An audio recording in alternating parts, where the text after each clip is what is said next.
बदलते भारत की शान।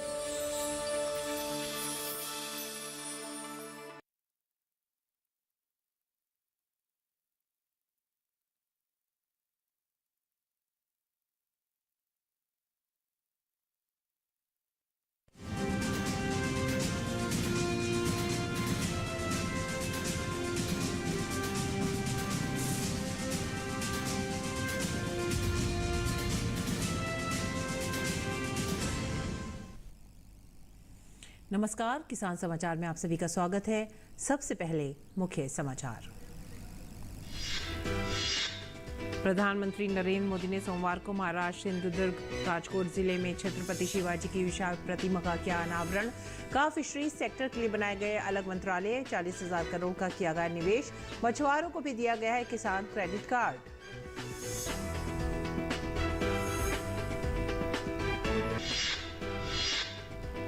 बंगाल की खाड़ी के ऊपर बना गहरे दबाव का क्षेत्र भीषण चक्रवाती तूफान मिशोंग में तब्दील। बापटला के पास नेल्लौर और मछलीपट्टनम के बीच दक्षिण आंध्र प्रदेश तट को पार करने की संभावना। चक्रवाती तूफान मिशोंग होता जा रहा है लगातार तीव्र। चक्रवाती तूफान 90 से 100 किलोमीटर प्रति घंटे की रफ्तार के साथ आगे बढ़ रहा है।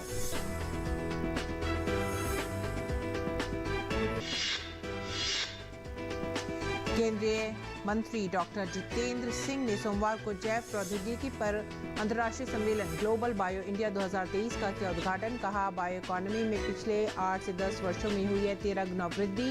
2014 से पहले थे केवल 50 बायोटेक स्टार्टअप, जिनकी संख्या बढ़कर हो गई है 6,000 से अधिक।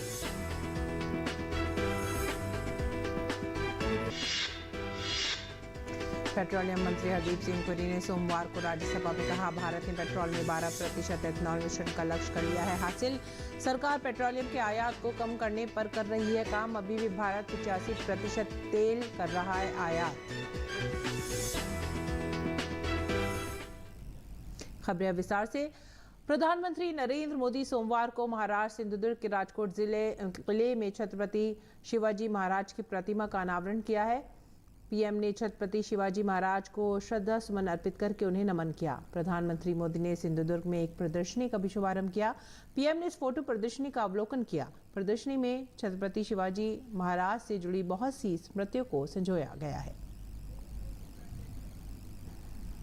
और इस अवसर पर पीएम मोदी ने कहा कि समुद्र किनारे या सीमाओं पर बसे गांव को अंतिम गांव मानते थे। ये मूल सुविधाओं का अभाव होता था। अब केंद्र सरकार की प्राथमिकता है। फिशरीज सेक्टर के लिए अलग मंत्रालय बनाए गए हैं और 40,000 करोड़ का निवेश किया गया है। पहले की सरकारें हमारे सीमावर्ती और समुद्र किनारे बसे गांवों को, इलाकों को अंतिम गांव मानती थी। हमारे रक्षा मंत्री जी ने अभी उसका उल्लेख भी किया। इस सोच के कारण हमारे तटीय क्षेत्र भी विकास से वंचित रहे। यहां मूल सुविधाओं का अभाव रहा। आज समंदर किनारे बसे हर परिवार के जीवन को बेहतर बनाना केंद्र सरकार की प्राथमिकता है। यह हमारी सरकार है जिसने 2019 में पहली बार फिशरीज सेक्टर के लिए अलग मंत्रालय बनाया। हमने फिशरीज सेक्टर में लगभग 40,000 करोड़ का निवेश किया है। इस वजह से 2014 के बाद से भारत में मछली उत्पादन 80% से ज्यादा बढ़ा है। भारत से मछली का एक्सपोर्ट भी 110% से ज्यादा बढ़ा है। और प्रधानमंत्री ने कहा कि मछुआरों को भी किसान क्रेडिट कार्ड का लाभ दिया गया है। हमारी सरकार ने मछुआरों के लिए बीमा कवर 2 लाख से बढ़ाकर 5 लाख किया है। देश में पहली बार मछुआरों को किसान क्रेडिट कार्ड का भी लाभ मिला है। सरकार फिशरीज सेक्टर में वैल्यू चेन डेवलपमेंट पर भी काफी जोर दे रही है। आज सागरमाला योजना से पूरे समुद्र किनारे में आधुनिक कनेक्टिविटी पर बल दिया जा रहा है। इस पर लाखों करोड़ रुपए खर्च किए जा रहे हैं ताकि समुद्री किनारों में नए उद्योग लगे, नए बिजनेस आए। मछली हो, दूसरा सी फूड हो, इसकी पूरी दुनिया में बहुत अधिक डिमांड है। इसलिए हम सी फूड प्रोसेसिंग से जुड़ी इंडस्ट्री पर बल दे रहे हैं ताकि मछुआरों की आय बढ़ाई जाए। मछुआरे गहरे समंदर में मछली पकड़ सके, इसके लिए वो नावों के आधुनिकीकरण के लिए भी उनको मदद दी जा रही है। पीएम मोदी ने कहा कि कोंकण का क्षेत्र अद्भुत संभावना का क्षेत्र है। यहां के काजू किसानों के लिए विशेष योजना है। यहां के काजू किसानों के लिए भी विशेष योजनाएं बनाई जा रही है। समुद्री तट पर बसे रिहायशों के क्षेत्रों को बचाना हमारी प्राथमिकता है। इसके लिए मैंग्रोव का दायरा बढ़ाने पर बल दिया जा रहा है। केंद्र सरकार ने इसके लिए विशेष मिस्ट्री योजना बनाई है। इसमें मालवन, अचरा, रत्नागिरी, देवगढ़, विजयदुर्ग सहित महाराष्ट्र की अनेक साइट्स को मैंग्रोव मैनेजमेंट के लिए चुना गया है। साथियों, विरासत भी और विकास भी, यही विकसित भारत का हमारा रास्ता है। इसलिए आज यहां इस क्षेत्र में भी अपनी गौरवशाली विरासत के संरक्षण का प्रयास हो रहा है। छत्रपति वीर शिवाजी महाराज के कालखंड में जो दुर्ग, जो किले बने हैं, उनको संरक्षित रखने के लिए केंद्र और राज्य सरकार संकल्पित है। कोंकण सहित पूरे महाराष्ट्र में इन धरोहरों के संरक्षण पर सैकड़ों करोड़ रुपए खर्च किए जा रहे हैं। हमारा प्रयास है कि पूरे देश से लोग अपनी इस गौरवशाली विरासत को देखने आए। इससे इस क्षेत्र में टूरिज्म भी बढ़ेगा, रोजगार, स्वरोजगार के नए अवसर भी बनेंगे। भारत मंडपम में अंतर्राष्ट्रीय सम्मेलन ग्लोबल बायो इंडिया 2023 का आयोजन किया गया है। इस सम्मेलन का केंद्रीय मंत्री डॉक्टर जितेंद्र सिंह ने सोमवार को उद्घाटन किया। पेश है हमारे संवाददाता गिरीश निशाना की ये रिपोर्ट। भारत मंडपम में केंद्रीय विज्ञान और प्रौद्योगिकी राज्य मंत्री, पीएमओ, कार्मिक, लोक शिकायत, पेंशन, परमाणु ऊर्जा और अंतरिक्ष राज्य मंत्री डॉक्टर जितेंद्र सिंह ने जैव प्रौद्योगिकी पर एक विशाल अंतर्राष्ट्रीय सम्मेलन ग्लोबल बायो इंडिया 2023 का उद्घाटन किया। इस मौके पर केंद्रीय मंत्री डॉक्टर जितेंद्र सिंह ने कहा कि प्रधानमंत्री नरेंद्र मोदी के नेतृत्व में पिछले 9 वर्षों में भारत की जैव अर्थव्यवस्था में वृद्धि देखी गई है।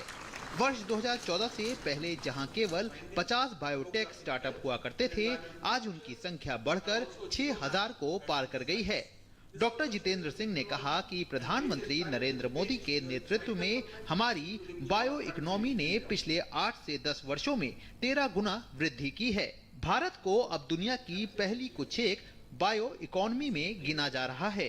प्रधानमंत्री श्री नरेंद्र मोदी जी ने जब से बहुत सारे इस तरह से रिफॉर्म्स लाए हैं जिससे लिबरलाइज हुआ है हमारा साइंस सेक्टर, चाहे वो अंतरिक्ष का विभाग था चाहे दूसरे विभाग थे, उसके चलते ये परिणाम है कि जहां 2014 से पहले मात्र 50 बायोटेक स्टार्टअप हुआ करते थे देश में, आज उसकी संख्या बढ़कर के 6000 तक हो गई है और हम दुनिया की पहली कुछ एक बायो इकोनॉमीज में उनको गिना जा रहा है। पिछले 8-10 वर्ष में लगभग 13 गुना वृद्धि, 13 गुना इजाफा हुआ है भारत की बायो इकोनॉमी में। लगभग $10 बिलियन से बढ़कर के $130 बिलियन और बड़ी तीव्र गति से आगे बढ़ रहा है।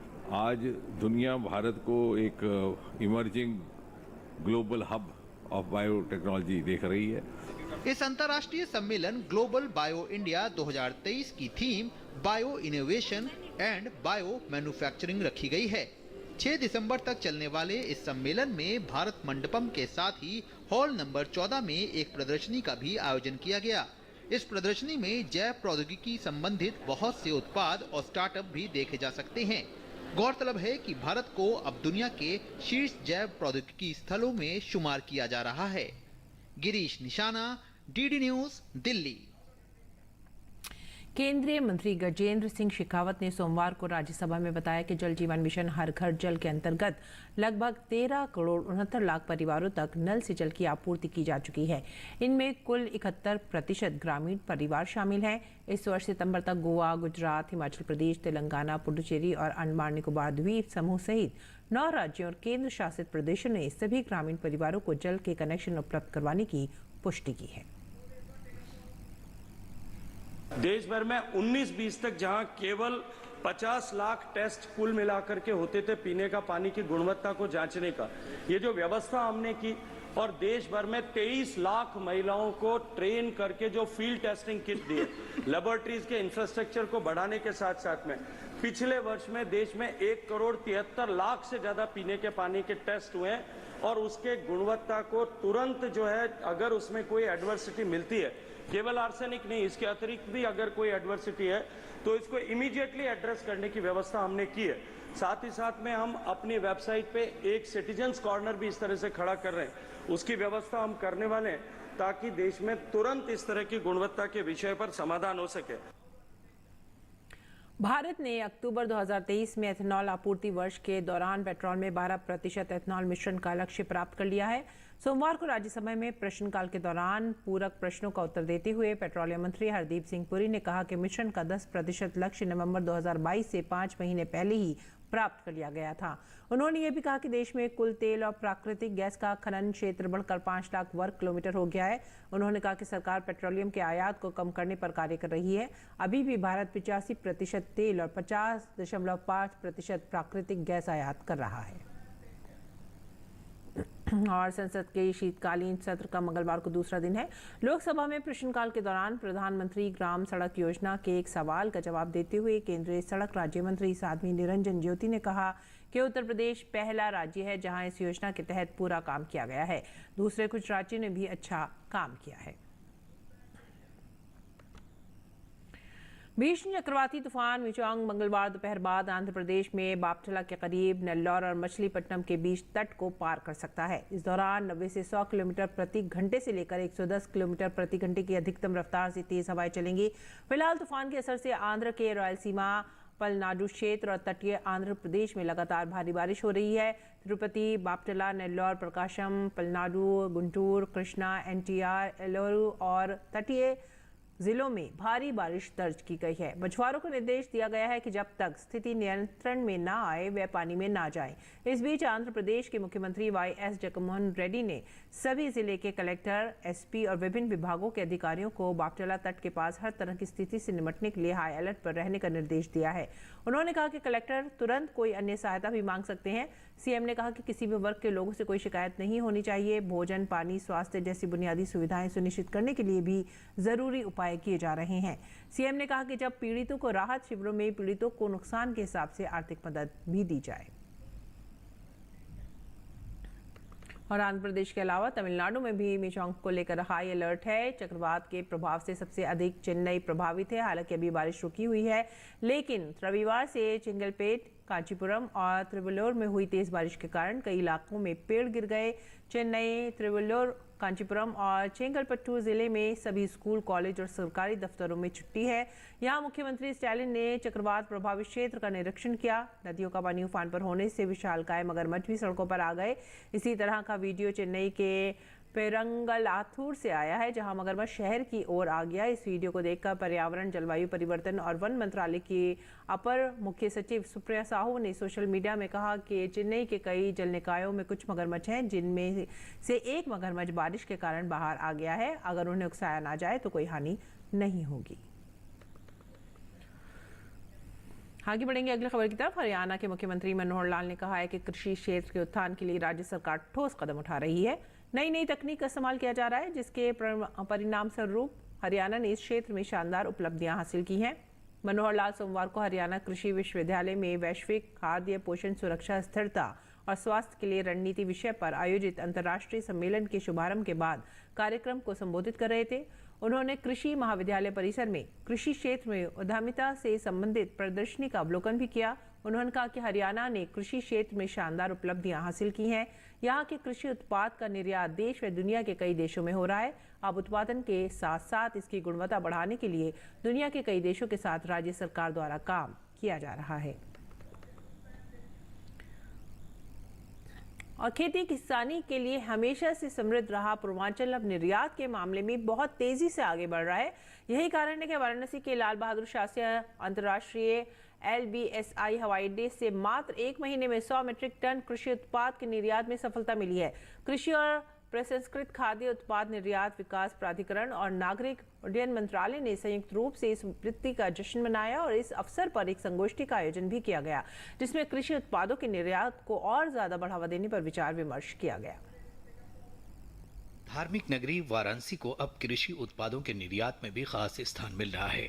हालिया 1 महीने में यहां से 100 मीट्रिक टन कृषि उत्पाद के निर्यात में सफलता मिलने पर कृषि और प्रसंस्कृत खाद्य उत्पाद निर्यात विकास प्राधिकरण एपीडा और नागरिक उड्डयन मंत्रालय ने संयुक्त रूप से जश्न मनाया और अब कृषि उत्पादों के निर्यात को अधिक बढ़ावा देने पर विचार विमर्श के लिए ही इस संगोष्ठी का आयोजन किया गया। संगोष्ठी में एपीडा और उड्डयन मंत्रालय के अधिकारियों के साथ किसानों के FPO से जुड़े लोगों ने भी भाग लिया। नवंबर का महीना वाराणसी के लिए बहुत ही इम्पोर्टेंट था, क्योंकि हम लोग यहाँ पे, जैसा कि आपने देखा होगा वर्कशॉप के दौरान, कि 1 मीट्रिक टन भी नहीं एक्सपोर्ट कर पाते थे पहले, और नवंबर के महीने में 100 मीट्रिक टन का एक टारगेट हम लोगों ने अचीव किया। इनफैक्ट उसको एक्सीड करके 122 मीट्रिक टन एक्सपोर्ट कर दिया। तो यही चीज़ इस मीटिंग में भी जिन लोगों से मैं बात कर रहा था, इसमें सिर्फ फार्मर्स नहीं थे, इसमें सारे स्टेक होल्डर्स थे। सारे स्टेक होल्डर से एक ही चीज़ जो उभर के आई बार बार, वो ये थी कि यहाँ का पोटेंशियल बहुत है और उस पोटेंशियल को रीप करने का ही हमारा इरादा था। मंत्रालय की ओर से जो हम लोग यहाँ पे आए थे, एपीडा के सौजन्य से जो मीटिंग ऑर्गेनाइज करी गई, उसमें हम लोगों ने यही देखा कि जो पोटेंशियल है उसको रीप करने के लिए क्या करना है। आज की संगोष्ठी से एक तो हम अपना रोड मैप ये बनाना चाहेंगे कि भविष्य में इस एरिया में कितना क्या डेवलपमेंट करना चाहिए। अभी हम जो है 500 टन के आंकड़े को इस वर्ष में लगभग छू गए हैं और जो पिछले महीने का जो आंकड़ा शेयर किया है वो 122 टन से ज़्यादा का हो गया है। अगर हम इसी टाइप से ग्रोथ करते रहे तो रीजन में जो हमारे कृषि उत्पादक हैं और कृषि उत्पादक संघ भी जो सीधा काम कर रहे हैं, वो उनको सबको लाभ होगा। सबसे ज़्यादा प्रयास यही रहा है कि इस क्षेत्र से कृषि का निर्यात कैसे ज़्यादा से ज़्यादा हो, जिसका सीधे लाभ यहाँ के FPO जो निर्यातक बन चुके हैं और यहाँ के किसानों को उसका मिले। इस गोष्ठी में जो सबसे अच्छी बात निकल के आई, हमारे जो उड्डयन मंत्रालय से अधिकारी जो आए हुए हैं, कि जो चैलेंजेज हैं, कुछ हमारे चैलेंजेज हैं अभी भी एयरपोर्ट पे, जिसमें कि हमारे पास जो स्पेस की कमी है कार्गो में, सिंगल इंटरनेशनल एयरलाइंस है, उस पर बात करना, और तहत दूसरे जो अभी हमारे कुछ छोटे मोटे जो चैलेंजेज उस पर विचार हुए, उसमें सभी लोगों ने अपने सुझाव दिए हैं, मत दिए हैं, और निश्चित तौर से सरकार उस बैठक के बाद उस पर एक एक्शन प्लान बनाएगी। काशी में आयोजित इस संगोष्ठी में भाग लेकर किसान जहां काफी खुश नजर आए, वहीं उन्होंने कृषि उड़ान जैसी योजना से बहुत उम्मीद जताई। उम्मीदें तो बहुत हुई हैं, क्योंकि जो माल हमारा पर केजी के हिसाब से हम बताएं कि वो दिल्ली में, मुंबई में 100 रुपया है और बनारस में 60 रुपया है, ये सुविधाएं इसी योजना के कारण मिली। और यदि 20 में और बढ़ जाए तो हम न केवल खाड़ी देशों में बल्कि यूरोपीय देशों में, अमेरिकन देशों में भी अच्छे से भेज सकते हैं इस फायदा के साथ। इस मीटिंग में हम लोगों ने ये भी कहा कि सर एक GI प्रोडक्ट है तो इसकी एक अपनी गुणवत्ता अपने आप में एक बहुत ही बड़ी है, तो इस तरह हम अपने इंडिया से बाहर किसी भी देश में हम कितने क्वांटिटी में भेज सकते हैं ताकि उससे हमारे किसानों को लाभ मिले और उसकी उत्पादकता बढ़े, और जब उत्पादकता बढ़ेगी और एक्सपोर्ट होगा तो निश्चित तौर पे वो सबसे बड़ा बेनिफिट हमारे किसानों को होगा। हम लोगों ने जो उड़ान स्कीम भारत सरकार की है उसके बारे में जानकारी ली और उसको समझा कि कैसे हम FPOs को उसमें बेनिफिट मिल सकता है, या हमारे सुझाव मांगे गए कि हम उसमें कैसे किसानों का बेनिफिट करा पाएंगे। वाणिज्य मंत्रालय का उपकरण एपिडा कृषि उत्पाद को विदेशों में भेजने में किसानों की मदद करता है। एपिडा के इस प्रयास से वाराणसी और इसके आसपास के जिलों के कृषि उत्पाद विदेशों में भेजे जा रहे हैं। इसी को और सुगम और सरल बनाने और कृषि उत्पाद के निर्यात को बढ़ावा देने पर सुझावों के आदान प्रदान के लिए ही इस संगोष्ठी का आयोजन किया गया। वाराणसी से डॉक्टर हरिकेश बहादुर सिंह गौतम की रिपोर्ट, डीडी न्यूज। और आइए बात करते हैं मंडी भाव की। देखते हैं क्या रहा देश भर की मंडियों में भाव।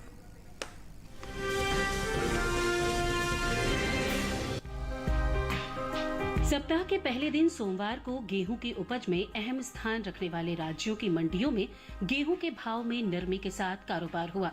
वहीं बात आवक की करें तो इन दिनों ज्यादातर मंडियों में गेहूं की आवक सामान्य बनी हुई है। एग मार्केट के मुताबिक देश के अलग अलग मंडियों में गेहूं के भाव इस तरह रहे। गुजरात की धोराजी मंडी में 2 दिसंबर को गेहूं का भाव था 2,675 रुपए। 4 दिसंबर को इसके भाव में 115 रुपए की गिरावट आई और भाव 2,560 रुपए पर आ गया। वहीं राज्य के ही दहेगाम मंडी में इस दौरान गेहूं के सौदों में नरमी के साथ कारोबार हुआ। यहां 2 दिसंबर को गेहूं का भाव था 2,577 रुपए। 4 दिसंबर को इसके सौदे 17 रुपए लुढ़क कर 2,560 रुपए पर हुए। मध्य प्रदेश के खातेगांव मंडी में 2 दिसंबर को गेहूं का भाव था 2,550 रुपए।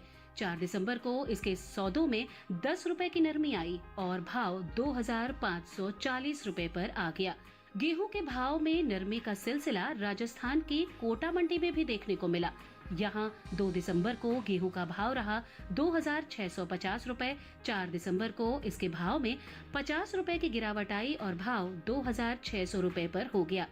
वहीं बात जब उत्तर प्रदेश की मंडियों में गेहूं के भाव की करें तो यहां सप्ताह के पहले दिन यानी सोमवार को लखीमपुर मंडी में गेहूं का भाव रहा 2,480 रुपए। बदायूं मंडी में भाव रहा 2,540 रुपए। पीलीभीत मंडी में गेहूं 2,505 रुपए पर बिका, जबकि राज्य की ही मेहरोनी मंडी में इस दौरान गेहूं के सौदे 2,380 रुपए पर हुए। गेहूं के उपज की बात करें तो इस साल देश में घरेलू स्तर पर रबी गेहूं की पैदावार रिकॉर्ड स्तर पर की जा सकती है, जिसका असर गेहूं के बाजार भाव पर पड़ता दिख सकता है। कृषि मंत्रालय के तीसरे अग्रिम अनुमान के मुताबिक साल 2022-23 के दौरान देश में रबी गेहूं की उपज 1127.43 लाख टन अनुमानित है, जो पिछले साल के उत्पादन की तुलना में 50.01 लाख टन अधिक है। वहीं बीते साल इस दौरान रबी गेहूं की पैदावार 1077.42 लाख टन रही थी।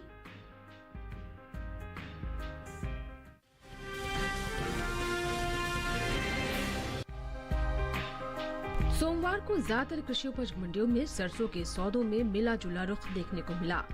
जयपुर और पालमपुर मंडी में सरसों के सौदों में तेजी के साथ कारोबार हुआ। वहीं लखीमपुर और आसनसोल मंडी में भाव नरम रहे, जबकि कोटा मंडी में इसके सौदे बिना किसी फेरबदल के साथ हुए।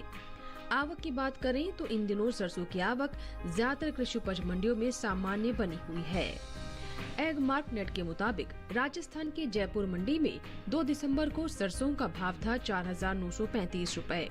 4 दिसंबर को इसके भाव में 43 रुपए की तेजी आई और भाव हो गया 4,978 रुपए।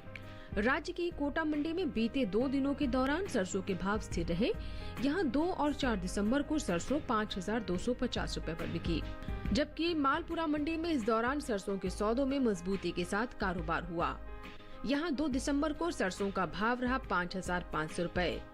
4 दिसंबर को इसके सौदे 25 रुपए चढ़कर 5,525 रुपए पर हुए। उत्तर प्रदेश की लखीमपुर मंडी में 2 दिसंबर को सरसों का भाव रहा 5,460 रुपए। 4 दिसंबर को इसके सौदों में 10 रुपए की नरमी आई और भाव 5,450 रुपए पर आ गया। वहीं पश्चिम बंगाल की आसनसोल मंडी में सरसों के भाव में सुस्ती देखने को मिली। यहां 2 दिसंबर को सरसों का भाव था 6,450 रुपए। 4 दिसंबर को इसके भाव में 50 रुपए की गिरावट आई और भाव 6,400 रुपए पर आ गया। सरसों की उपज पर नजर डालें तो इस साल तिलहनी फसलों में शामिल सरसों की रिकॉर्ड पैदावार अनुमानित है। कृषि मंत्रालय के तीसरे अग्रिम अनुमान के मुताबिक देश में घरेलू स्तर पर साल 2022-23 के दौरान 124.94 लाख टन सरसों पैदा होने का अनुमान है, जबकि पिछले साल की समान अवधि के दौरान सरसों की उपज 119.63 लाख टन रही थी।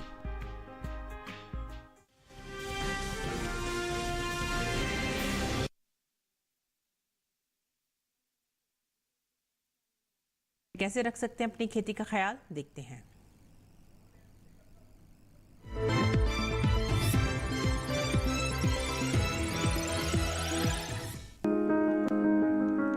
मौसम को ध्यान में रखते हुए पंजाब के पश्चिमी मैदानी क्षेत्र में गेहूं की बुवाई पूरी कर लें। साथ ही यहां के किसान टमाटर की रोपाई कर लें।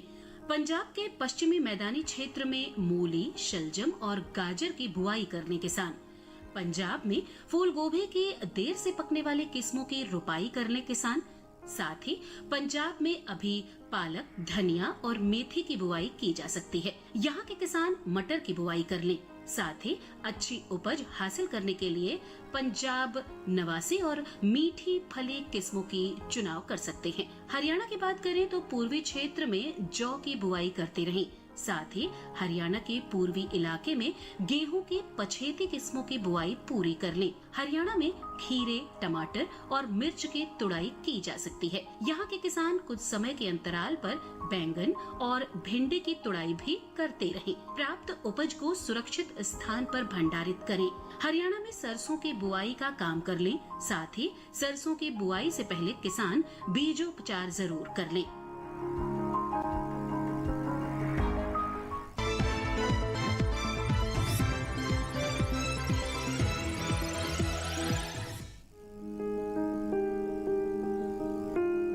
आलू बोते समय किसानों को कुछ महत्वपूर्ण बातों का जानना जरूरी है। खासकर बीज खरीदते समय सावधानी बरतें। बीज हमेशा विश्वसनीय जगह से ही खरीदें। बुआई से पहले बीज को 3% आर्गेनोम क्यूरल यौगिक 0.2% घोल में 30 मिनट तक उपचारित करें और बीज कंदों को छाया में सुखाकर ही बुआई करें। बोते समय कतार से कतार की दूरी 60 सेंटीमीटर और कंद से कंद की दूरी बीज के आकार के अनुसार रखें। मसलन 20 ग्राम भार वाले कंदों की दूरी 15 सेंटीमीटर, 40 ग्राम वाले की 20 सेंटीमीटर, 60 ग्राम वालों की 30 सेंटीमीटर और 80 ग्राम वाले कंदों की दूरी 40 सेंटीमीटर होनी चाहिए। मेड़ों में 8 से 10 सेंटीमीटर की गहराई में बुआई करें। अच्छी फसल के लिए 7 से 10 सिंचाई की जाती हैं। पहली सिंचाई बुआई के 10 से 12 दिन बाद अंकुरण से पहले और दूसरी सिंचाई बुआई के 20 से 22 दिन बाद करें। अंतिम सिंचाई खुदाई से 10 दिन पहले करें। बेहतर होगा कि बुआई से पहले मिट्टी की जांच करा लें। आलू के लिए 1 हेक्टेयर में 180 किलो नाइट्रोजन, 60 किलो फास्फोरस और 100 किलो पोटाश चाहिए। जब पौधों की ऊंचाई 8 से 10 सेंटीमीटर हो जाए तो खरपतवार निकाल दें। आलू में झुलसा रोग का खतरा रहता है। ये बीमारी पत्ती, डंठल और कंद सब पर लगती है। इसमें पत्तियों पर हल्के पीले धब्बे दिखाई देते हैं। कृषि वैज्ञानिक की सलाह से इस बीमारी से बचने का उपाय करें।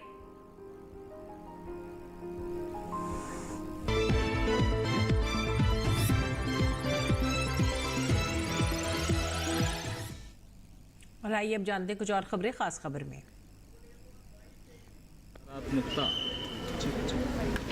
कांग्रेस अध्यक्ष मल्लिकार्जुन खड़गे ने INDIA के सभी 28 घटक दलों को दिल्ली में होने वाली बैठक में बुलाया है। इंडिया के शीर्ष नेताओं की ये चौथी बैठक है। इससे मध्य प्रदेश चुनाव से पैदा हुई दरार को जोड़कर देखा जा रहा है। उधर विपक्षी गठबंधन की होने वाली बैठक पर शिवसेना उद्धव ठाकरे गुट सांसद संजय राउत ने कहा है कि बैठक जल्दबाजी में नहीं बुलाई गई है। चुनाव के नतीजे आने से पहले बैठक का आयोजन किया गया था, सभी को जानकारी दी गई थी। केंद्रीय मंत्री अर्जुन राम मेघवाल ने कांग्रेस नेता दिग्विजय सिंह के EVM पर किए गए ट्वीट पर पूछे गए सवाल पर कहा है कि विपक्ष को नकारात्मक मानसिकता छोड़नी चाहिए। केंद्रीय मंत्री अर्जुन राम मेघवाल ने प्रेस वार्ता कर कहा कि गरीब परिवार के लोगों को 5 साल तक मुफ्त अनाज देना PM मोदी के गरीबों के कल्याण की प्रतिबद्धता को दर्शाता है। राजस्थान में जनादेश मिलने के बाद मुख्यमंत्री के नाम को लेकर भारतीय जनता पार्टी में गहमागहमी है। पार्टी ने चुनाव से पहले मुख्यमंत्री पद के लिए किसी नाम की घोषणा नहीं की थी और प्रधानमंत्री के चेहरे पर सामूहिक नेतृत्व में चुनाव लड़ा था। मुख्यमंत्री पद के लिए अब पार्टी के करीब 6 नेताओं के नामों की चर्चा है। मिजोरम में सत्ता परिवर्तन हो रहा है। यह विधानसभा चुनाव में मिजो नेशनल फ्रंट को मात देते हुए ZPM यानी मिजोरम पीपल्स मूवमेंट ने स्पष्ट बहुमत हासिल कर लिया है। 40 सदस्यों की विधानसभा में पार्टी को 27 सीटें मिली हैं। देश के अब तक के सबसे बड़े और प्रथम सर्वेक्षण पोत संध्या को नौसेना दिवस के मौके पर भारतीय नौसेना को सौंपा गया। कोलकाता के garden reach builders and engineers limited ने स्वदेश में बने सबसे बड़े सर्वेक्षण जहाज को नौसेना को सौंपा। 3025 यार्ड का ये जहाज बनाए जा रहे 4 सर्वेक्षण पोतों में से पहला है।